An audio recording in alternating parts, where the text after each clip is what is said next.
প্রিয় বন্ধুগণ, আপনাদের কাছে একটাই রিকোয়েস্ট, সম্মান এমনি এমনি আসে না।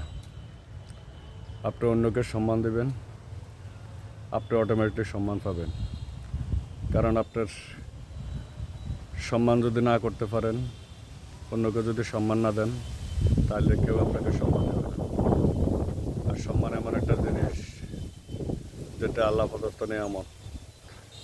সবাই সম্মান পায় না, সবাই সম্মানিত হয় না। কারণ আল্লাহ পাক স্পষ্ট বলেছেন, আমি যাকে ইচ্ছা সম্মানিত করি, যাকে ইচ্ছা অপমানিত করি। তবে এখানে কথা হলো, আপনি আল্লাহর শুকরিয়া আদায় করতে হবে। আল্লাহর গুণাগুণের নিয়ামত, যে নিয়ামত দিয়েছে নিয়ামতের শুকরিয়া আদায় করতে হবে।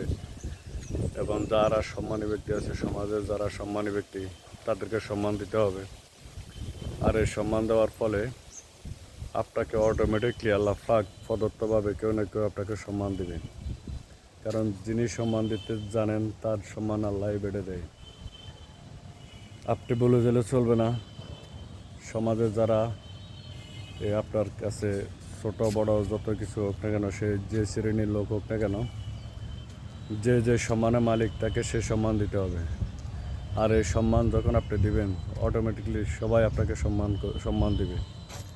আর এমনিতে আল্লাহ পাক আপনাকে সম্মানিত ব্যক্তি হিসেবে কবুল করবেন। সো আপনি কারোর সাথে অভদ্র আচরণ করবেন না, কারোর সাথে খারাপ ব্যবহার করবেন না, এবং সমাজের আপনি নিচু শ্রেণী, তাকে আপনি অবহেলা করবেন না। সবাইকে যদি সমান চোখে দেখেন, সবার সাথে যদি ভালো ব্যবহার করেন, ভদ্র ব্যবহার করেন, তাহলে আপনি সম্মানী ব্যক্তি হিসেবে গণ্য হবেন। আর সম্মানী ব্যক্তিকে আল্লাহ পাক ভালোবাসেন, এবং সবাই যেন ভালোভাবে চলতে পারে।